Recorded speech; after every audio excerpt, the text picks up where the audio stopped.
सुधीर, कहाँ हो तुम? बाय द वे, जहाँ भी हो मुझे आकर मिलो अभी इसी वक्त। फोन पर ऑर्डर देते हुए शीला बोली।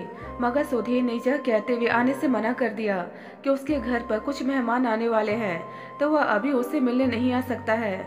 ओके, फिर मैं ही आ जाती हूँ तुम्हारे घर। नहीं, तुम जहाँ मत आना प्लीज, सुधीर ने रिक्वेस्ट की। ठीक है, मैं ही आता हूँ।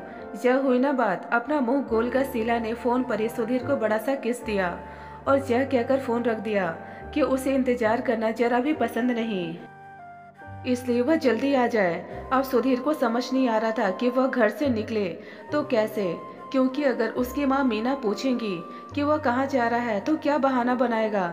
लेकिन जाना तो पड़ेगा, वरना उस शीला का कोई भरोसा नहीं कि जहाँ पहुँच जाए। अपने मन में सोच सुधीर उठ खड़ा हुआ। माँ, एक जरूरी काम है, बस थोड़ी देर में आता हूँ, बोलकर सुधीर घर से निकलने ही लगा कि मीना ने उसे रोका। पर जा कहाँ रहा है तू? अरे, घर पर मेहमान आने वाले हैं और तुम? हाँ माँ, पता है मुझे, लेकिन मैं बस थोड़ी देर में आता हूँ। झल्लाता सा सुधीर घर से निकल गया। मीना कुछ और पूछती उससे पहले वह गाड़ी स्टार्ट कर पल भर में ओझल हो गया। दरअसल आज शाम पूनम, सुधीर के मंगेतर के भैया भाभी, सुधीर से मिलने उसके घर आने वाले हैं। वे लोग चाहते हैं कि अगर हफ्ता 10 दिनों में ही सुधीर और पूनम की शादी हो जाए तो बहुत अच्छा रहेगा। पूनम का भाई मुकेश गूगल कंपनी में सीईओ है और वे अपने परिवार सहित यहाँ इंडिया आए हुए हैं। मुकेश की सास की हार्ट सर्जरी हुई है, इसलिए वे लोग उन्हें देखने आए थे। चूँकि मुकेश की पत्नी अपने माता पिता की इकलौती संतान है, इसलिए अपने माता पिता की सारी जिम्मेदारी उनकी है। इंडिया आने के लिए मुकेश को बड़ी मुश्किल से महीने भर की छुट्टी मिल पाई थी, इसलिए अब वह सोच रहा है कि अगर पूनम और सुधीर की शादी इधर ही हो जाए तो फिर उन्हें तुरंत छुट्टी लेकर यहाँ नहीं आना पड़ेगा और उनका समय और पैसा दोनों बच जाएंगे।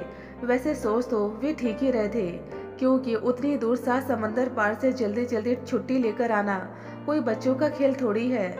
आने जाने में पैसे भी बहुत खर्च हो जाते हैं और बच्चों की पढ़ाई भी रुकती है। लेकिन मुकेश का आना व्यर्थ ही गया, क्योंकि सुधीर से उसकी भेंट ही नहीं हो पाई। मीना ने कई बार उसे फोन भी लगाया यह पूछने के लिए कि वह कब आ रहा है, लेकिन सुधीर का फोन लग नहीं रहा था, इसलिए हार कर वे लोग वापस चले गए। पूनम मीना की सबसे प्रिय सहेली की बेटी है। 2 साल पहले ही वह अमेरिका से कंप्यूटर साइंस में मास्टर करके लौटी है। अभी वह दिल्ली की एक बड़ी कंपनी में बहुत ही अच्छे पैकेज पर जॉब कर रही है। पिछले साल ही एक शादी समारोह में पूनम और सुधीर की मुलाकात हुई थी, जो धीरे धीरे प्यार में बदल गई। लड़की जानी पहचानी, पढ़ी लिखी और सुंदर है, और सबसे बड़ी बात कि दोनों एक दूसरे को पसंद करते हैं। यह सोचकर दोनों परिवारों ने भी इस रिश्ते को मंजूरी दे दी और कुछ मेहमानों की मौजूदगी में दोनों की सगाई कर दी गई। लेकिन शादी के डेट 6 महीने बाद का पड़ा, क्योंकि सुधीर ऐसा चाहता था। इसलिए मुकेश सुधीर से बात करना चाह रहा था, मगर बात ही नहीं हो पाई। मेहमानों के जाने के बाद भी मीना ने सुधीर को कई बार फोन लगाया, लेकिन हर बार उसका फोन आउट ऑफ कवरेज ही बता रहा था। मीना को परेशान देखकर राजकोषी किशोर, सुधीर के पापा, ने भी कहा कि हो सकता है उसका फोन डिस्चार्ज हो गया हो, इसलिए नहीं लग रहा होगा। लेकिन मीना इस बात से परेशान थी कि थोड़ी देर का बोलकर गया यह लड़का घंटों से कहाँ गायब है, कहीं वह किसी मुसीबत में तो नहीं फंस गया। मीना को काफी परेशान देखकर राजकिशोर ने फिर समझाया कि बेकार में चिंता करने से क्या होगा, होगा कोई जरूरी काम, आ जाएगा ना। लेकिन मीना कैसे कहे अपने पति से कि ऐसा अक्सर ही हो रहा है। रात देखता है ना दिन, किसी का फोन आते ही दौड़ पड़ता है एकदम से, और फोन आने पर वह इतना घबरा क्यों जाता है। एक माँ अपने बच्चे की हर सांस को पहचानती है, तो क्या सुधीर की आंखों का डर उसे नहीं समझ में आएगा? लेकिन पूछने पर वह कुछ बताता भी तो नहीं है ना। या हो सकता है उसके ऑफिस में कोई टेंशन हो और उसके बॉस का फोन आया हो। नहीं नहीं, ऐसा कैसे हो सकता है, क्योंकि अभी परसों ही तो उसके बॉस से मीना की मुलाकात हुई थी। वे तो सुधीर की कितनी बड़ाई करने लगे कि सुधीर बहुत ही मेहनती लड़का है, फिर किस बात की टेंशन है उसे। खुद से ही सवाल जवाब करती हुई मीना ने अभी अपनी आंखें झपकाई कि कॉल बज उठी। सुधीर का ही था। रात के करीब 11:30 बजे सुधीर को घर आया देखकर मीना का पारा 7वें आसमान पर चढ़ गया। अब गुस्सा तो आएगा ही ना। मेहमान आकर चले गए और यह लड़का अब आ रहा है। क्या सोच रहे होंगे वे लोग कि कितना लापरवाह लड़का है। मीना ने तो किसी तरह कोई बहाना बनाकर उन्हें समझा दिया कि अचानक से सुधीर के ऑफिस से फ़ोन आ गया, इसलिए जाना पड़ा, आता ही होगा बस। मगर इस लड़के ने तो हद ही कर दी। बस आता हूँ क्या कर घंटों बाद लौटा है। आखिर गया कहाँ था, कुछ बताता भी तो नहीं है। आखिर चल क्या रहा है तुम्हारे दिमाग में। गुस्से से नाक फुलाती जब मीना ने सवाल किया तो सुधीर यह बोलकर अपने कमरे में चला गया कि वह बहुत थक गया है, सुबह बात करेगा। यह भी नहीं पूछा उसने कि पूनम के भाई भाभी आए थे तो क्या बातें हुई या उसके बारे में क्या कुछ पूछ रहे थे वे लोग। बस आया और सीधे अपने कमरे में चला गया। खाना भी तो नहीं खाया उसने। देख, अगर तेरे दिल में कोई बात है तो अभी बता दे। मेरे कहने का मतलब है अगर तुम्हें कोई और लड़की पसंद आ गई हो तो बोल दे, मैं मना कर दूंगी उन्हें। मीना ने स्पष्ट शब्दों में बोला। आप बेकार में क्यों मेरा दिमाग खा रही हो माँ। सुधीर झल्लाया सा बोला। क्या चाहती हैं आप, बोलिए ना। अरे कोई जरूरी काम आ पड़ा इसलिए चला गया ना, तो इसमें कौन सी बड़ी आफत आ गई जो आप इतना सुना रही है। सुधीर के तेवर देख मीना हैरान रह गई, क्योंकि पहले कभी उसने अपनी माँ से इस तरह से बातें नहीं की थी। प्लीज आप जाइए यहाँ से, मुझे सोने दीजिए, कहकर सुधीर ने लाइट ऑफ कर दी।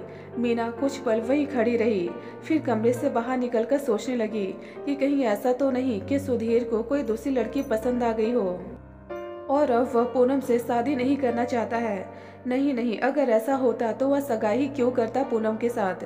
मैं भी ना बेकार में उल्टा सीधा सोचने लगती हूँ। हो सकता है इसे ऑफिस की ही कोई टेंशन हो।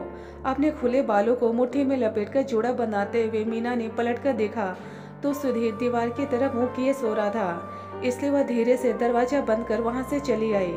अपनी माँ से इस तरह बात करना सुधीर को जरा भी अच्छा नहीं लगा, लेकिन वह भी क्या करे क्योंकि वह अपनी माँ से झूठ नहीं बोल सकता था और मीना सच सुन नहीं पाती, इसलिए उसे अपनी माँ से ऐसे रूखे स्वर में बात करनी पड़ी ताकि वह बार बार उसे सवाल न करे।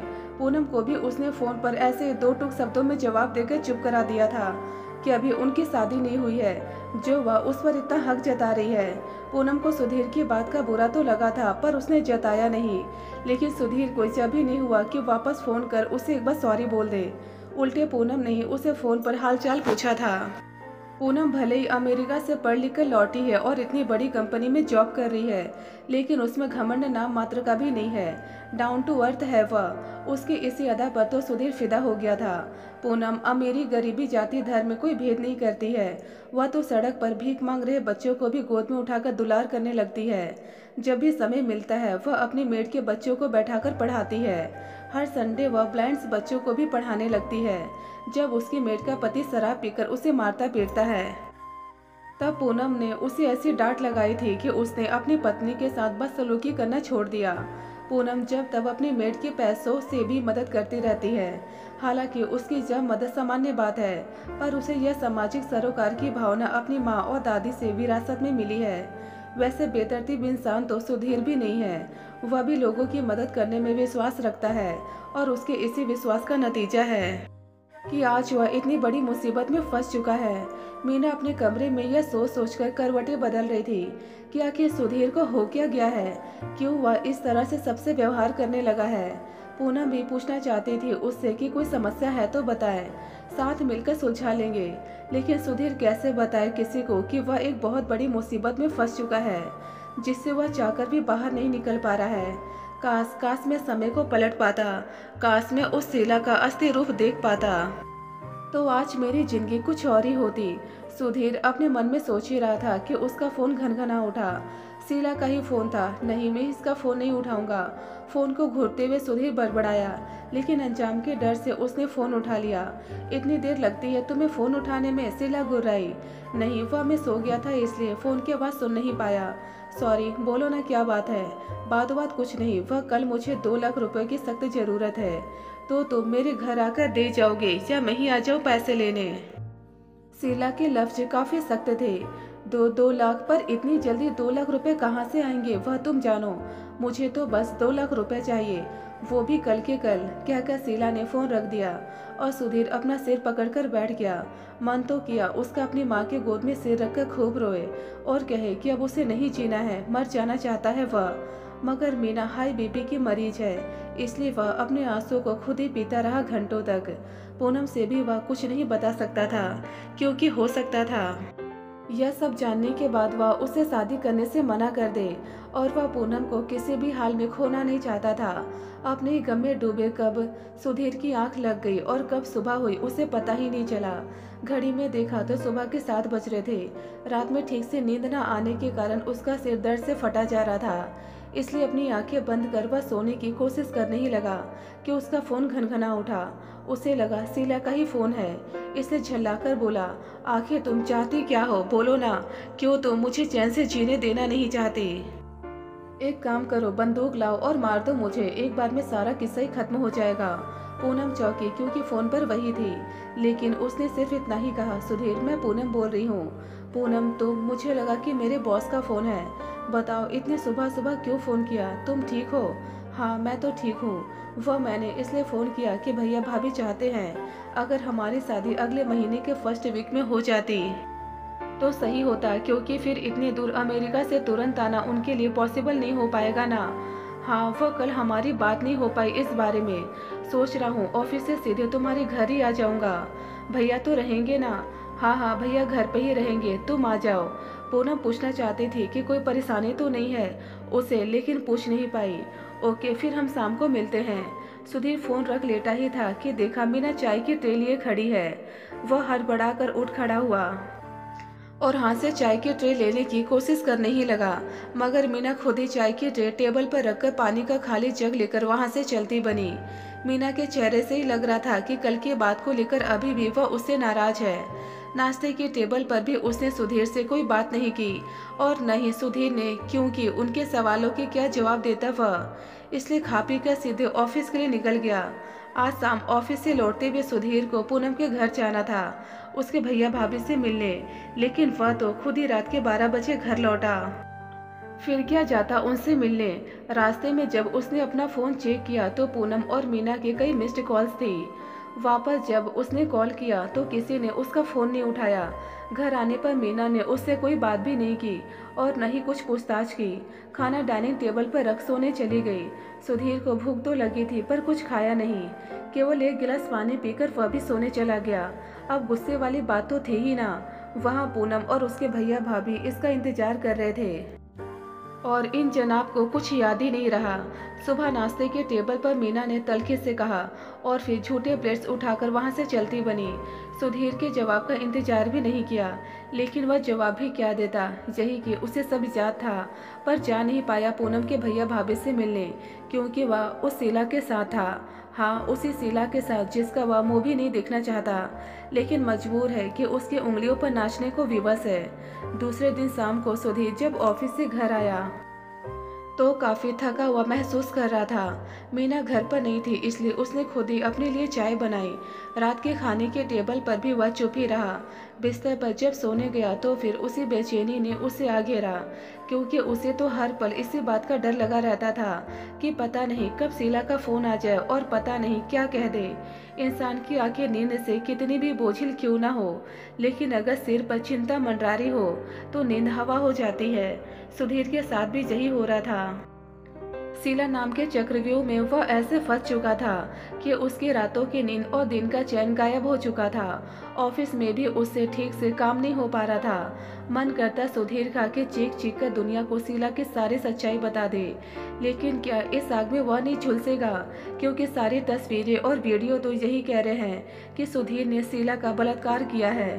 फिर क्या पूनम के भैया कभी अपनी बहन की शादी सुधीर से होने देंगे और मीना विश्वास करेगी कि सुधीर सही बोल रहा है और उसने शीला के साथ कुछ गलत नहीं किया है?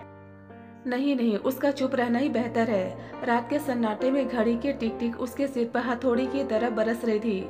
मन तो कर रहा था उसका कि घड़ी की बैटरी निकाल कर फेंक दे ताकि वह बजना बंद हो जाए।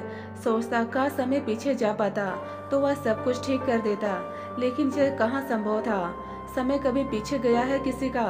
हाँ, उस समय में किए गए अच्छे बुरे कर्म जरूर इंसान के साथ साथ चलते हैं। आज भी उस मनहूस दिन को याद कर सुधीर तड़प उठता है। सोचता है काश वह न हुआ होता तो आज उसकी जिंदगी कुछ और ही होती। आज से 4 साल पहले शीला से उसकी पहली मुलाकात अपने एक दोस्त की बर्थडे पार्टी में हुई थी। शॉर्ट ड्रेस में इतनी खूबसूरत लड़की को देखकर मनचला सुधीर का मन मचल उठा था। लेकिन जब अचानक से वह पार्टी के बीच से ही गायब हो गई तो उसका मन उदास हो गया। पूछने पर सुधीर के दोस्त ने बताया कि वह लड़की जाने शीला उसके ऑफिस में काम करती है। अभी पिछले महीने ही इंदौर से ट्रांसफ़र होकर वह दिल्ली आई है। उसके बारे में सुधीर और भी बहुत कुछ जानना चाहता था, मगर दोस्त से पूछते नहीं बना। घर आकर भी वह उसके ख्यालों में खो गया। सुबह जब नींद खुली तो शीला का ही मुस्कुराता चेहरा नजर आया उसे, लेकिन न तो उसके पास शीला का कोई फ़ोन नंबर था और न ही उसके घर का अता पता ही कि वह उससे कांटेक्ट कर पाता। उस दिन संडे की छुट्टी से ऊबकर जब वह मॉल पहुंचा तो शीला को वहां देखकर उसकी आंखें चमक उठी। बिना कुछ सोचे समझे लपक कर वह उसके करीब आ गया और बोला, हाय आप वही है ना? मेरे दोस्त मोहित की बर्थडे पार्टी में मिले थे हम। याद आया? हाँ याद आया, आप सुधीर? शीला रुक रुक कर बोल रही थी क्योंकि ठीक से उसे उसका नाम याद नहीं आ रहा था। हाँ मैं सुधीर, सुधीर सिंह राठौर। बड़ी गर्मजोशी के साथ सुधीर ने अपना हाथ आगे बढ़ाया। उसकी बात पर शीला मुस्कुराकर बोल पड़ी, नाम ही काफ़ी है, सर नेम बताने की ज़रूरत नहीं है। उसकी बात पर सुधीर बुरी तरह से झेप गया। बोला, I think you are right, और सरनेम में रखा ही क्या है, रखा तो नाम में है। उसकी बात पर शीला खिलखिलाकर हंस पड़ी तो सुधीर भी हंसने लगा। उस दिन के बाद से दोनों अच्छे दोस्त बन गए। उनकी रोज फ़ोन पर बातें और मुलाकातें होने लगी। बातों बातों में एक दिन शीला ने बताया कि उसके पापा प्राइवेट जॉब में थे, कोरोना के कारण वह नहीं रहे तो घर चलाने के लिए उसे अपने सपने त्याग कर यह जॉब करनी पड़ी। सुधीर के पूछने पर वह बोली कि उसका सपना तो पायलट बनने का था, मगर आज एक छोटी सी नौकरी करने को मजबूर है। फिर वह बताने लगी कि उसके घर में माँ पापा के अलावा एक छोटा भाई भी है और उन सबकी जिम्मेदारी शीला पर ही है। उसकी बातों से सुधीर काफ़ी इम्प्रेस हुआ और बोला था कि कौन कहता है कि लड़कियां बोझ होती है अपने माँ बाप पर, बल्कि वे तो अपने माता पिता का अभिमान होती है और वक्त पड़ने पर उनका सहारा भी बनती है। शीला के पूछने पर सुधीर ने बताया कि वह यहीं दिल्ली में ही एक बड़ी कंपनी में मैनेजर के पोस्ट पर कार्यरत है और उसके पापा पटना में SBI में ब्रांच मैनेजर है। माँ हाउसवाइफ है और एक छोटा भाई है जो बेंगलुरु में मेडिकल की पढ़ाई कर रहा है। क्या बात है, तुम्हारी तो पूरी फैमिली एजुकेटेड है। अपने हाथ को हवा में लहराते हुए शीला बोली। उस पर सुधीर बोला कि हाँ, उसके परिवार में चाचा मामा और उनके बच्चे भी ऊंची ऊंची पोस्ट पर हैं। कई तो अमेरिका, ब्रिटेन और कनाडा में रहते हैं। उस पर आश्चर्य से शीला की आंखें फैल गई थी। दोनों की दोस्ती अब काफ़ी गहरी हो चुकी थी। छुट्टी में अक्सर दोनों साथ समय गुजारते दिख जाते थे। पहले शीला कभी बस से तो कभी ऑटो पकड़कर ऑफिस आती जाती थी, मगर अब वह सुधीर के साथ उसकी गाड़ी में ऑफिस आने जाने लगी थी। एक रोज शीला ने बताया कि वह जहाँ एक पीजी में रहती है, पर पीजी का भाड़ा बहुत ज़्यादा है, खाना भी वहाँ का खाने लायक नहीं होता है, इसलिए रूम शेयरिंग में अगर एक कमरे का घर मिल जाता तो अच्छा होता। उस पर सुधीर बोला था कि वह भी एक लड़के के साथ, जो कि उसके ही ऑफिस में काम करता है, रूम शेयरिंग में रहता है, लेकिन अब उसकी शादी हो रही है इसलिए उसे अकेले रहना पड़ेगा, तो क्यों ना शीला उसके साथ आकर रहने लगे। आइडिया अच्छा था। तय हुआ कि दोनों आधा आधा किराया देंगे और खाने पीने का खर्चा भी मिल बांट कर उठाएंगे। अब दोनों साथ रहने लगे थे। घर बाहर के कामों में भी वे एक दूसरे का पूरा सहयोग करते। साथ रहने से जल्द ही दोनों के बीच की सारी औपचारिकताएं मिट गई थी, लेकिन पहल हमेशा शीला ही की तरफ से होती थी और अंजाम तक पहुंचने में सुधीर उसका भरपूर सहयोग करता था। कोई चूक ना हो जाए इस बात की दोनों पूरी सावधानी बरतते थे। नहीं, भविष्य में इन्हें कोई बंधन में नहीं बंधना था। यह तो बस जिंदगी के मजे ले रहे थे। सुधीर के पास पैसों की कोई कमी नहीं थी। वह घर से भी काफी संपन्न व्यक्ति था, लेकिन शीला पर अपने परिवार की पूरी जिम्मेदारी थी, इसलिए सुधीर जहाँ तक हो पाता उससे घर खर्च के पैसे नहीं लेता था। घर का भाड़ा भी अक्सर वही भर दिया करता था। इस बात के लिए जब शीला उसे थैंक्स कहती तो सुधीर हंसते हुए कहता, दोस्ती में no thank you no sorry, और फिर दोनों ठाके लगाकर हंस पड़ते थे। छुट्टियों पर सुधीर अक्सर शीला को लॉन्ग ड्राइव पर ले जाता, मॉल ले जाकर उसे शॉपिंग करवाता, होटलों में खाना खिलाता और बदले में शीला उस पर अपना तन मन लुटाती। शीला के पिछले जन्मदिन पर सुधीर ने उसे आईफोन गिफ्ट किया था और इस जन्मदिन पर लैपटॉप। बदले में शीला ने भी उसे एक बढ़िया सी वाइट शर्ट खरीद कर दी थी। दोनों अपनी अपनी लाइफ खूब इंजॉय कर रहे थे। कोई टेंशन नहीं, बस मौज ही मौज। साथ रहते हुए 3 साल कैसे हवा की तरह उड़ गया उन्हें पता ही नहीं चला। अच्छे पैकेज पर सुधीर ने मुंबई की एक बड़ी कंपनी ज्वाइन कर ली और उधर शीला ने दिल्ली में कोई दूसरी नौकरी पकड़ ली जो पहले से ज़्यादा पैसा दे रहा था। लेकिन दोनों अब भी संपर्क में बने हुए थे। उनका जब भी मन करता एक दूसरे से मिलने आ जाते और अपनी भूख शांत कर तृप्त हो जाते। वैसे भी दिल्ली और मुंबई की दूरी है ही कितनी। एक रोज जब सुधीर ने बताया कि उसकी शादी तय हो गई तो शीला खुश होते हुए उसे शादी की बधाई देते हुए बोली कि वह उसे अपनी शादी पर तो बुलाएगा ना। अरे जब भी कोई पूछने वाली बात है, हंसते हुए सुधीर ने कहा था। इस क्रिसमस की छुट्टी पर सुधीर ने पटना जाने का प्रोग्राम बनाया था, मगर शीला ने उसे दिल्ली बुला लिया। यह कहकर कि दोनों खूब मजे करेंगे। सुधीर ने भी सोचा अब तो उसकी शादी होने वाली है तो क्यों ना 1-2 दिन शीला के साथ मजे कर लिए जाए। 3-4 दिन दिल्ली रहकर वह वहीं से पटना चला गया। रिटायरमेंट के बाद सुधीर के माँ पापा हमेशा के लिए यहीं दिल्ली रहने आ गए और सुधीर ने भी मुंबई की कंपनी छोड़ फिर दिल्ली में ही जॉब पकड़ ली। सुधीर और शीला के बीच पहले की तरह ही नॉर्मल बातें होती, लेकिन सुधीर जिस बात को इतना नॉर्मल समझ रहा था अब वो नॉर्मल नहीं रही थी।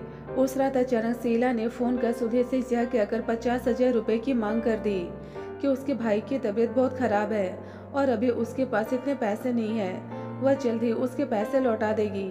दूसरी बार उसने अपने भाई के एडमिशन का यह कहकर पैसे मांगे कि अगर समय पर पैसे नहीं भरे तो एडमिशन की डेट निकल जाएगी।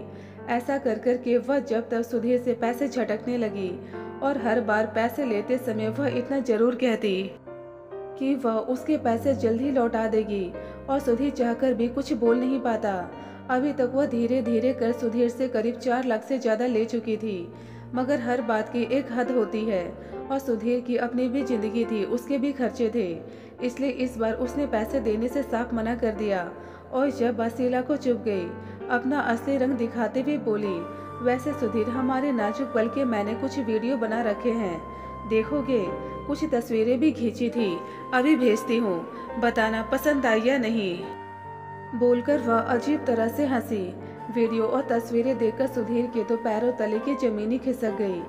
ये सब क्या है शीला, प्लीज इन्हें डिलीट करो अभी। सुधीर घबराया सा बोला, अरे तुम तो घबरा गए और डिलीट क्यों करूँ इन्हें, कितना तो अच्छी है, देखो ना, लग नहीं रहा है कि तुम मेरे साथ जबरदस्ती कर रहे हो और मैं तुमसे खुद को बचाने की कोशिश कर रही हूँ, रो रही हूँ, गिड़गिड़ा रही हूँ, तुम्हारे सामने दया की भीख मांग रही हूँ और तुम मुझे दबोचे हुए हो। हाँ हाँ जानती हूँ यह सब झूठ है, बल्कि मैंने ही तुम्हें ऐसा करने को कहा था, लेकिन यह बात मानेगा कौन, क्योंकि यह वीडियो और फोटो तो यही बता रहे हैं कि तुम मेरा बलात्कार कर रहे हो। बोलकर शीला ठहाका लगाकर हंसी, मगर सुधीर को समझ नहीं आ रहा था कि शीला ने ये वीडियो कब और क्यों बनाया, और तस्वीरें भी तो यही कह रही है कि उसने उसके साथ ज़बरदस्ती की है, लेकिन उसने तो कभी उसके साथ कोई ज़बरदस्ती नहीं की, बल्कि जब भी उनके बीच रिश्ता बना दोनों की मर्जी से बना। हाँ याद आया उस क्रिसमस पर जब वह शीला से मिलने दिल्ली गया था, तब मजाक में ही शीला बोली थी, चलो आज हम कुछ नए तरीके से सेक्स का मजा लेते हैं, ऐसे लगे कि तुम मेरा बलात्कार कर रहे हो और मैं खुद को तुमसे बचाने की कोशिश कर रही हूँ, गिड़गिड़ा रही हूँ, तुम्हारे सामने दया की भीख मांग रही हूँ। उस पर सुधीर ने हंसते हुए बोला भी था कि यह सब नाटक करने की क्या जरूरत है शीला। उस पर शीला बोली थी, अरे करके तो देखो सही, बहुत मजा आएगा। मगर सुधीर को यह नहीं पता था कि शीला की यह सब सोची समझी चाल है। उसने जानबूझकर सुधीर से ऐसा करवाया था ताकि वीडियो बनाकर बाद में उसे ब्लैकमेल कर सके। सही सोच रहे हो तुम, मैंने यह वीडियो जानबूझकर ही बनाया था ताकि मौका पड़ने पर इसे इस्तेमाल कर सको। लेकिन सोचो अगर यह वीडियो और तस्वीरें पुलिस के पास चली गई तो क्या होगा।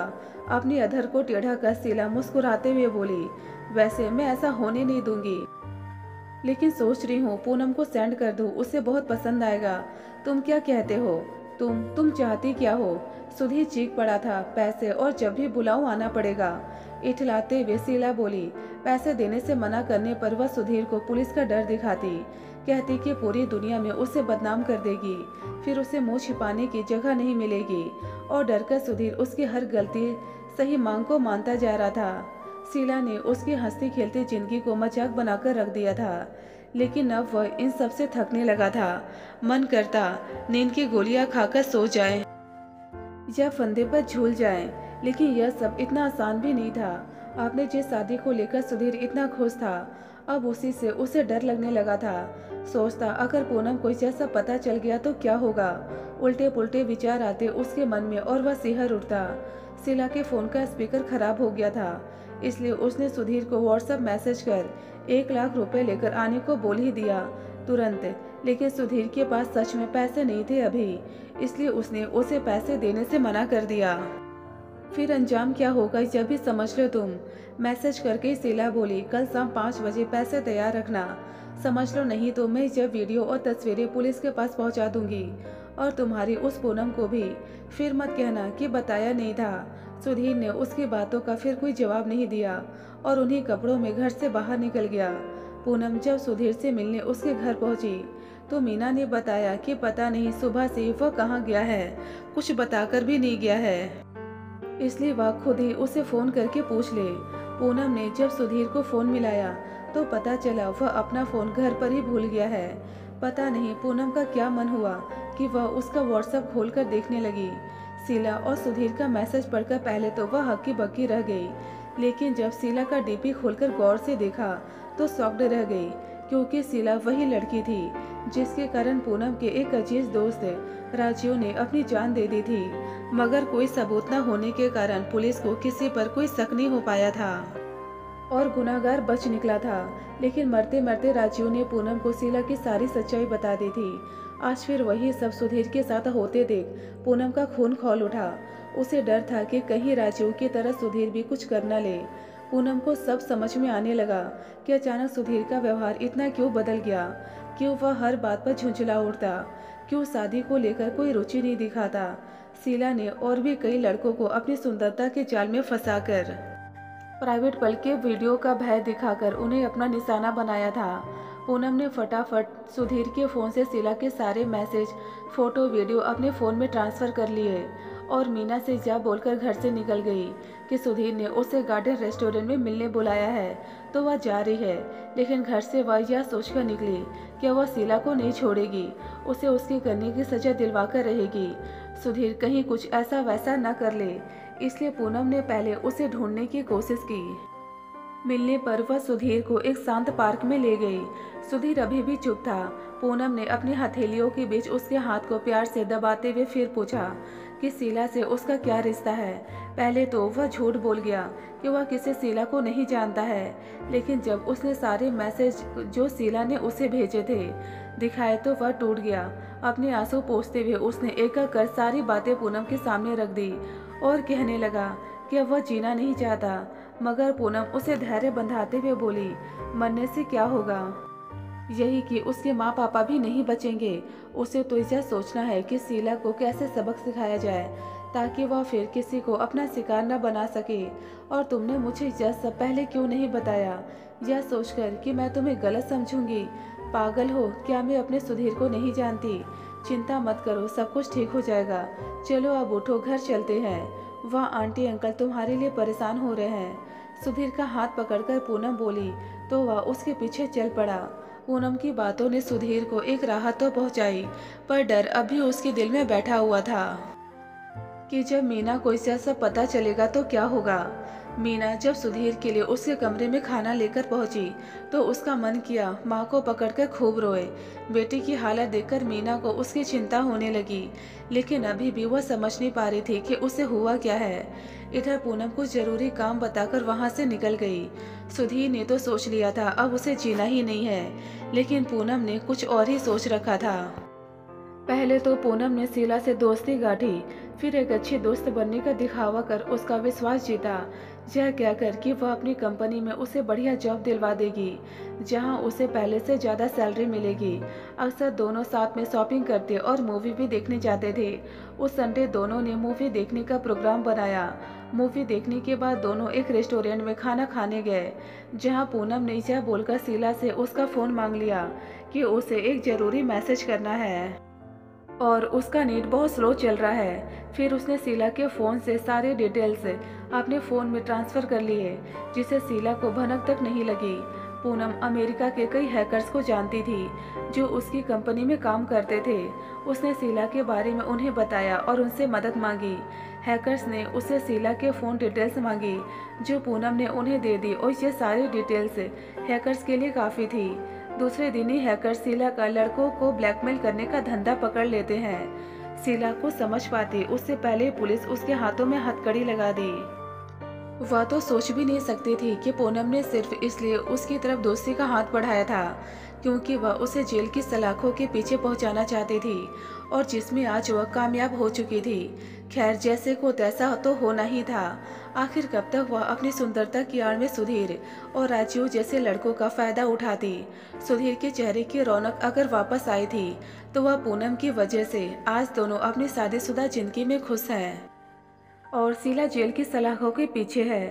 कुछ हैकर्स ऐसे भी होते हैं जो सही उद्देश्य के लिए काम करते हैं और उन्हें एथिकल हैकर्स या वाइट हैकर्स भी कहा जाता है। दोस्तों यदि आपको यह कहानी पसंद आई तो प्लीज़ हमें कमेंट बॉक्स में कमेंट कर अपने विचार जरूर बताएं। ढेरों पारिवारिक और शिक्षाप्रद कहानियाँ सुनने और पढ़ने के लिए हमारे चैनल दर्द भरी हिंदी कहानियाँ को जरूर सब्सक्राइब करें। धन्यवाद दोस्तों।